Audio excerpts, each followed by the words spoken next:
Good morning or good afternoon, everybody. Today, we open Chapter 1 of your Class 10 history text, The Rise of Nationalism in Europe. We will see how the idea of nationalism emerged in Europe in the 19th century, how it shaped states, and how it influenced people to demand greater unity, freedom, and identity.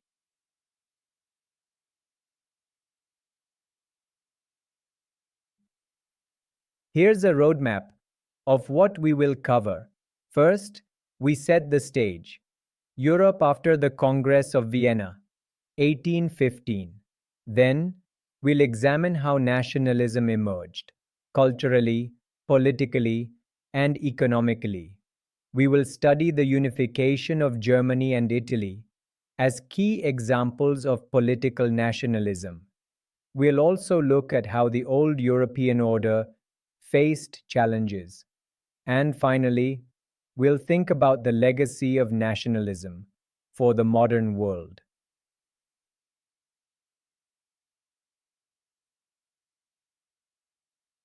To understand nationalism, first we must look at Europe after 1815. After Napoleon's defeat, the Congress of Vienna restored monarchs and old regimes. They tried to maintain a balance of power through what was called the Concert of Europe. Liberal and national movements were suppressed. Large empires like Austria, the Ottoman Empire, and Russia ruled over many ethnic groups. Yet, liberal ideas and secret societies began to challenge the status quo from below.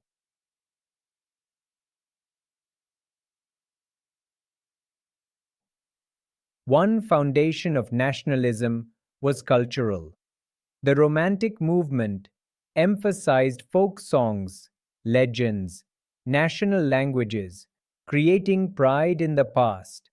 People began to see themselves as part of a nation, sharing a common language, history, and symbols.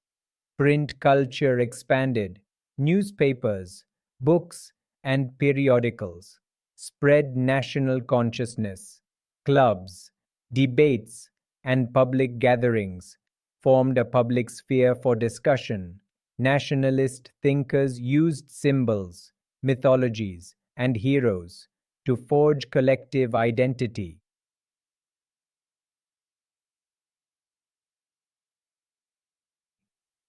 Nationalism also had economic and social roots.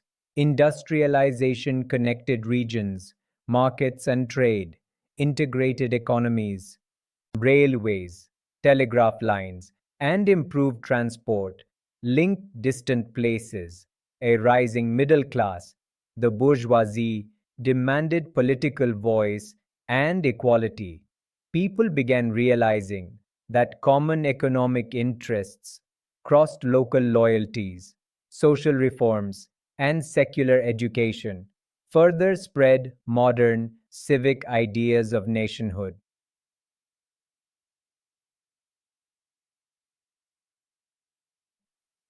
In Germany, nationalism translated into political action. Before unification, it was fragmented into many small states. Prussia emerged as the dominant power. Otto von Bismarck used realpolitik or power politics to unify Germany. He fought successive wars against Denmark, Austria, and France. In 1871, after victory over France, the German Empire was proclaimed in the Hall of Mirrors at Versailles.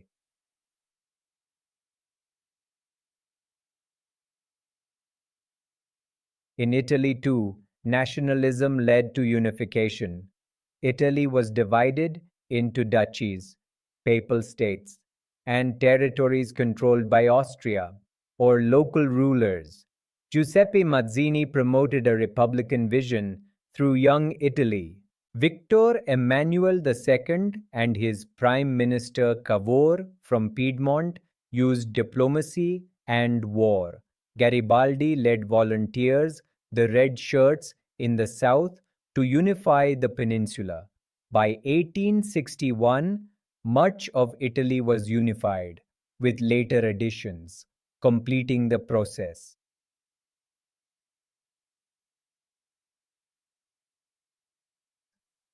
Nevertheless, nationalism faced challenges. People often had loyalties to region, religion, or local identity that clashed with national identity. In multi-ethnic empires, some groups resisted absorption elsewhere. Colonial peoples adopted nationalism to challenge empire. Conservatives and monarchies pushed back against nationalist demands. Nationalism also gave rise to rivalry and conflicts between emerging states.